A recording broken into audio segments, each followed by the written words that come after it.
नमस्कार दोस्तों, Iran Israel war को आज 32 दिन हो चुके हैं और 32 दिन में ईरान इज़राइल और यूएसए का जो वॉर है वो रुकने का नाम नहीं ले रहा है। वो दिन पर दिन इतना तीव्र होता जा रहा है, इतना बढ़ता जा रहा है कि आप सोच नहीं सकते किस लेवल पे आज हम पहुंच चुके हैं। सबसे पहले आप एक बार ये वाली वीडियो देखिए।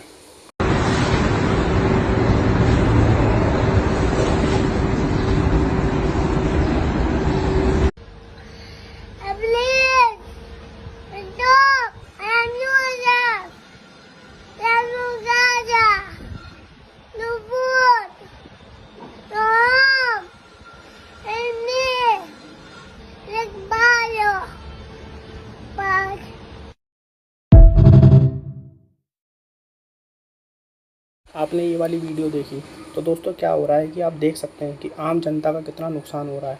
आम जनता इतनी बुरी तरह पिस रही है, इतनी बुरी तरह पिस रही है कि आप सोच नहीं सकते कितना उनके साथ गलत हो रहा है। क्योंकि दोस्तों क्या हो रहा है कि जो इन लोगों के जो युद्ध चल रहे हैं, इनके युद्ध में क्या हो रहा है कि आप अभी आप अपने करंट देख सकते हैं, करंट में कि क्या सिलेंडर महंगा हो गया, पेट्रोल महंगा हो रहा है, डीजल महंगा हो रहा है और जितने भी हमारे जो चीज़ें बाहर से एक्सपोर्ट होती हैं वो चीज़ें महंगी हो रही हैं। तो इसका जो बोझ पड़ रहा है किस पे पड़ रहा है? आम जनता पे पड़ रहा है। और आम जनता के ऊपर इतना इतना संकट आ रहा है कि आप सोच नहीं सकते कि हर देश में, ज़्यादातर देशों में क्या हो रहा है कि लॉकडाउन की स्थिति हो गई है। कहीं कहीं तो वर्क फ्रॉम होम काम दे दिया गया है, कहीं कहीं क्या है कि नेशनल मतलब राष्ट्रीय अवकाश दे दिया गया है कि हफ्ते में 2 दिन मतलब आना है, बाकी दिन अपने घर से काम करो। तो दोस्तों ऐसी हालत होती जा रही है दुनिया की, आप सोच नहीं सकते कि दुनिया किस संकट की तरफ बढ़ती जा रही है। और दोस्तों क्या हो रहा है कि हमारा जो देश है ना, या हमारे जो पूरी दुनिया है, हमारी पूरी दुनिया एक तरह से वर्ल्ड वॉर 3 की तरफ बढ़ती जा रही है। और वर्ल्ड वॉर 3 की तरफ कैसे बढ़ रही है मैं आपको बता दूँ। दोस्तों क्या हो रहा है कि वर्ल्ड वॉर 3 का मतलब क्या है? वर्ल्ड वॉर 3 का मतलब है कि ज़्यादातर जो देश हैं वो युद्ध में शामिल हो जाएं और आपसी में युद्ध करें। अब वो युद्ध आप डायरेक्ट भी मान सकते हैं, आप उस युद्ध को प्रॉक्सी वॉर भी मान सकते हैं कि सारे युद्ध आपस में लड़ रहे हैं सारे देश, और जो बड़े बड़े देश हैं वो उन सबको लड़वा रहे हैं। अब बड़े बड़े देशों में आप किसे ले सकते हैं? आप बड़े बड़े देशों में अमेरिका को ले सकते हैं, आप इसमें रशिया को ले सकते हैं। क्योंकि ये वर्ल्ड वॉर 2 में क्या हुआ था, वर्ल्ड वॉर 2 में भी तो यही हुआ था कि जो बड़े बड़े देश हैं वो क्या करते हैं, वो प्रॉक्सी वॉर खेलते हैं, वो छोटे छोटे देशों से युद्ध लड़वाते हैं और खुद जीतते रहते हैं। तो दोस्तों क्या हो रहा है कि मैं आपको यूएसए की चाल बताता हूँ। यूएसए को क्या है, यूएसए को इस युद्ध से कोई फ़र्क नहीं पड़ रहा, यूएसए को कुछ भी नहीं हो रहा, क्योंकि यूएसए सबसे अलग बैठा हुआ है। यूएसए की तरफ लोग, कुछ देशों के पास, जो एशिया के देश हैं उन लोगों के पास ऐसी मिसाइल भी नहीं है जो यूएसए तक मिसाइल को पहुँचा दें। दोस्तों क्या हो रहा है कि जो यूएसए है ना, उसके पास तेल का संकट कभी नहीं आ सकता। अब आप पूछोगे दोस्तों क्यों नहीं आ सकता तेल का संकट? क्योंकि मैं बताता हूँ, क्योंकि यूएसए है ना, यूएसए के पास भी अपने ऑयल रिज़र्व है।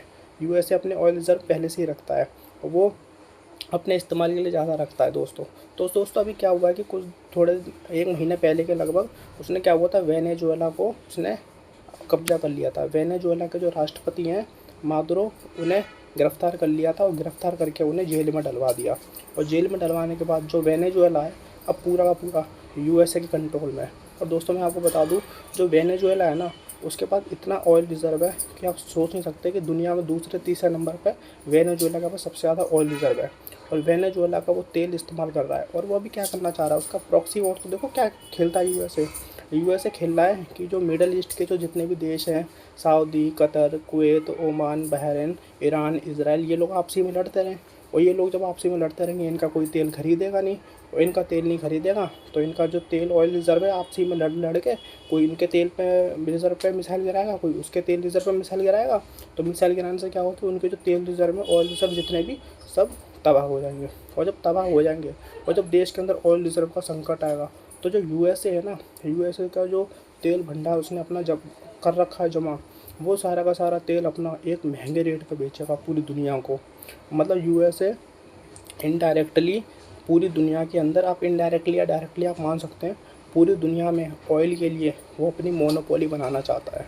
आप सोच सकते हो दोस्तों, मोनोपोली वो किस चीज़ में नहीं बना रहा? मोनोपोली यूएसए की हर चीज़ में। आप टैग में ले लो, आप एप्पल ले लो, यूएसए की कंपनी, आप एनवीडिया ले लो, यूएसए की कंपनी, आप फेसबुक ले लो, इंस्टाग्राम ले लो, और आप गूगल ले लो, यूट्यूब ले लो, जो ले लो, ये सब कहाँ की कंपनी है? सब यूएसए की कंपनी है।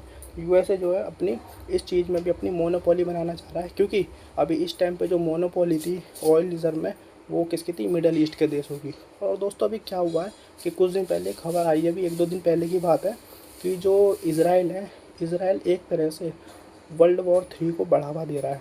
मैं आपको बताता हूँ कैसे। वर्ल्ड वॉर 3 का मतलब क्या है कि ज़्यादा से देश जितने भी सबके सब इकट्ठे होकर युद्ध करने लगे। मैंने आपको भी बताया। तो दोस्तों क्या हो रहा है कि सारे के सारे देश इंक्लूड हो चुके हैं। आप इधर ये चाइना को ले लीजिए, चाइना ताइवान पे हमला कर रहा है तो ये भी युद्ध में इंक्लूड हो रहा है। उधर आप रूस और यूक्रेन को ले लीजिए, रूस और यूक्रेन आपसी में लड़ रहे हैं। आप इधर ईरान और इजराइल को ले लीजिए, इधर अफगानिस्तान में भी उनका अलग ही मैटर चल रहा है, पाकिस्तान में अलग ही मैटर चल रहा है, हर जगह अलग मैटर चल रहा है। सारे के सारे जो देश हैं सब आपसी में लड़ते जा रहे हैं। तो क्या हुआ है कि अभी इसराइल ने क्या है, मैं आपको आप ये वाली एक फ़ोटो देखिए ज़रा एक बार। आपने ये फ़ोटो देखी, इस फ़ोटो के अंदर क्या है कि इस फ़ोटो में जो ईरान है ना और जो ऊपर रशिया है, रशिया और ईरान के बीच में एक सी है जिसका नाम है कैस्पियन सी, कैस्पियन सागर। तो दोस्तों क्या होता है कि रशिया और जो ईरान है ना, इनका आपसी में इसमें व्यापार होता है, इसमें इंपोर्ट होता है इनका और एक्सपोर्ट होता है। तो दोस्तों क्या है कि अभी 1-2 दिन पहले इसराइल ने इस कैस्पियन सी पे अटैक कर दिया है और कैस्पियन सी पे अटैक करके उसने एक तरह से रूस पे अटैक करा है। आप इनडायरेक्टली से रूस पे अटैक मान सकते हैं क्योंकि रूस का यहाँ से व्यापार होता है और रूस अगर एक बार इस युद्ध में इन्वॉल्व हो गया तो इतनी प्रॉब्लम आ जाएगी, इतनी प्रॉब्लम आ जाएगी कि वर्ल्ड वॉर 3 होने से कोई रोक ही नहीं सकता बिल्कुल भी। वर्ल्ड वॉर 3 होकर ही रहेगा। आप कुछ भी कर लो, वर्ल्ड वॉर 3 फिर होना ही है। क्योंकि अगर एक तरह से पूरे युद्ध में कूद, क्योंकि रूस जो है ना वो भी अपने अलग ही उसका कलेश चल रहा है। रूस और यूक्रेन का अपना अलग चल रहा है, वो अपने अकेले लड़ रहे हैं। रूस अभी आना नहीं चाह रहा। लेकिन इसराइल की जो हरकतें है ना, इसराइल की हरकतों से ऐसा लग रहा है कि रूस भी इस युद्ध में इन्वॉल्व हो गया। और अगर रूस अगर इन्वॉल्व हो गया तो दोस्तों अब वर्ल्ड वॉर 3 आप होके ही मानेगा, आप कुछ भी कर लीजिए। और दोस्तों एक खबर और थी, उसमें क्या है कि अभी ईरान ने ना कतर में आप एक बार ये वाली वीडियो देखे ज़रा।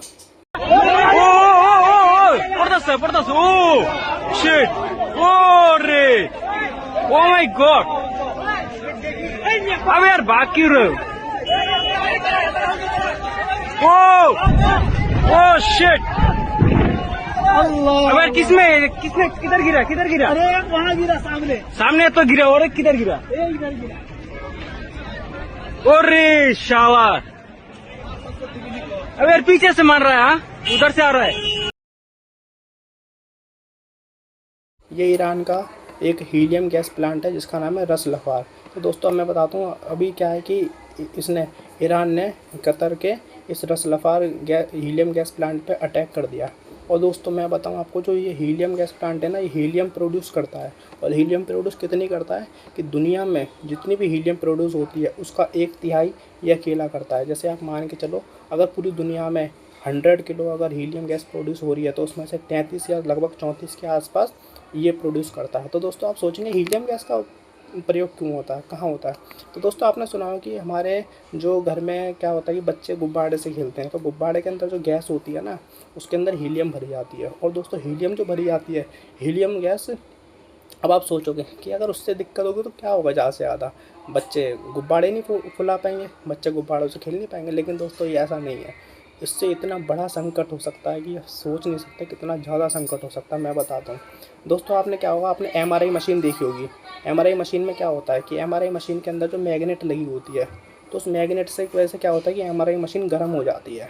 तो जब एमआरआई मशीन गर्म हो जाती है ना, तो उस मशीन को ठंडा करने के लिए हीलियम गैस का उपयोग किया जाता है। आप सोच सकते हो कितने, और अगर ये हीलियम गैस दिक्कत आई तो अपने देश के अंदर एमआरआई मशीन काम करना बंद कर देंगी। तो आप उससे अंदाज़ा लगा सकते हो कि कितनी दिक्कत हो सकती है। अब दूसरी चीज़, आपने सुना होगा जो चिपें बनती हैं, जो हमारे कंपनियां हैं बड़ी बड़ी, एनवीडिया जो है वो चिप बनाती है, और जो बड़ी बड़ी और तो दोस्तों क्या होता है कि ये चिपें जो बनती है ना, तो ये चिपें जो इनकी जो मशीन होती है, उन मशीन को ठंडा करने के लिए हीलियम गैस का उपयोग किया जाता है। अगर दोस्तों सोच सकते हो, अगर हीलियम गैस नहीं होगी तो इन मशीनों को ठंडा नहीं किया जाएगा, और इन मशीनों को ठंडा अगर नहीं किया जाएगा तो ये मशीनें चिप कम बनाएंगी, और चिप कम बनाएंगी। और चिपें कहाँ लगती हैं? मोबाइल में लगती हैं, लैपटॉप में लगती हैं, कारों में लगती हैं। आपकी जो इलेक्ट्रिक चीज़ें होती हैं हर चीज़ में चिप लगती है। तो उस चीज़ की शॉर्टेज होगी चिप की, और चिप की शॉर्टेज होगी तो कंपनी फिर ये सब चीज़ें कम बनाएंगी, और कम बनाएंगी तो आप समझ सकते हो दोस्तों दिक्कत हो जाएगी। इससे तो देश में इस चीज़ों की सप्लाई नहीं होगी बिल्कुल भी। तो दोस्तों आप सोच सकते हो हीलियम गैस का कितना ज़्यादा प्रयोग है और हीलियम गैस कितनी ज़रूरी है इंसानों को। लेकिन हम क्या सोचते थे आज तक कि हीलियम गैस का कोई उपयोग ही नहीं होता। तो इसने अभी ईरान ने कतर पे हमला कर दिया है और उसका जो हीलियम गैस प्लांट है वो बिल्कुल 10 दफ़ा तबाह कर दिया दोस्तों। तो आप सोच सकते हो दोस्तों, हमारा देश वर्ल्ड वॉर 3 की तरफ बढ़ता जा रहा है और बड़े बड़े देशों को इससे कोई फ़र्क नहीं पड़ रहा। यूएसए तो चाहता ही नहीं है कि युद्ध रुके। यूएसए तो चाहता है कि इस युद्ध को और बढ़ाया जाए और बढ़ाया जाए। और दोस्तों क्या हुआ कि अभी युद्ध को थोड़ा सा टाल दिया गया है, लगभग 10 दिन के लगभग टाल दिया गया है 6 तारीख तक। लेकिन दोस्तों ये युद्ध 6 तारीख तक नहीं टला, ये युद्ध 4 तारीख को होगा और 4 तारीख को फाइनल फैसला होगा कि युद्ध होगा या बिल्कुल टल जाएगा। लेकिन दोस्तों होगा 4 को ही, क्योंकि 6 तारीख को, क्योंकि जो युद्ध होते हैं ना ये शनिवार और सैटरडे को ज़्यादा होते हैं। क्योंकि शनिवार सैटरडे को ज़्यादा क्यों होते हैं कि इस दिन स्टॉक मार्केट और जितनी शेयर मार्केट होती है सब बंद होती है, तो इससे क्या होता है युद्ध का डायरेक्ट असर उन पर नहीं पड़ता। और 4 तारीख को पता चल जाएगा कि हमारा जो ये जियो पॉलिटिक्स जो चल रही है ये किस लेवल पे और क्या होगा इसका जियो पॉलिटिक्स का। तो दोस्तों आप 4 तारीख का वेट कीजिए, जो होगा 4 तारीख को होगा। और दोस्तों क्या है कि जो यूएसए है ये अपनी जो मोनोपोली बनाएगा, तो आप सोच सकते हो कि कितना महंगा तेल देगा, क्योंकि इसने हर चीज़ में अपने पूरी दुनिया में ऐसी मोनोपोली बना रखी है कि कोई भी देश यूएसए के खिलाफ जाना ही नहीं चाहता, क्योंकि उसने डॉलर में भी बना रखी है, हर चीज़ में मोनोपोली जमा रखी है। तो दोस्तों क्या हो रहा है, और इधर चाइना और ताइवान का अपना अलग ही सीन चल रहा है। चाइना ने अपनी इतनी सारी बोटें ले जाके ताइवान के इर्द गिर्द अगल बगल में सारी की सारी खड़ी कर दी हैं, जिससे कि युद्ध जो है वो, और इधर चाइना मतलब पूरा फ़ायदा उठा रहा है कि जो यूएसए है उधर बिजी है अपना यूएसए।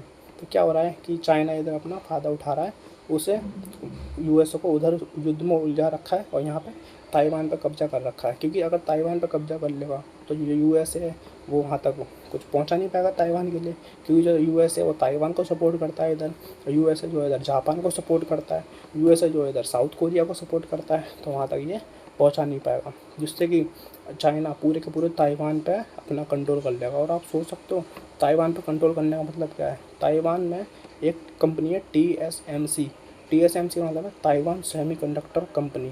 तो दोस्तों क्या है कि ये कंपनी जो सेमीकंडक्टर चिप बनाती है, ये कंपनी मैन्युफैक्चरिंग करती है, और चाइना ने अगर इस पे एक बार कब्जा कर लिया तो उसकी सारी चिप जो है वो चाइना के पास जाएगी। और आप जानते हो चाइना तो पहले से इंडस्ट्री में नंबर 1 पे चलता है, और चाइना ने अगर इस पर कब्जा कर लिया और चाइना अगर इसकी चिप अपने गैजेट्स में इस्तेमाल करेगा तो पूरी दुनिया में जो चाइना अपनी मोनोपोली बनाएगा ना इलेक्ट्रिक सामान के लिए, वो दोस्तों आप सोच नहीं सकते कितना महंगा सामान देगा चाइना।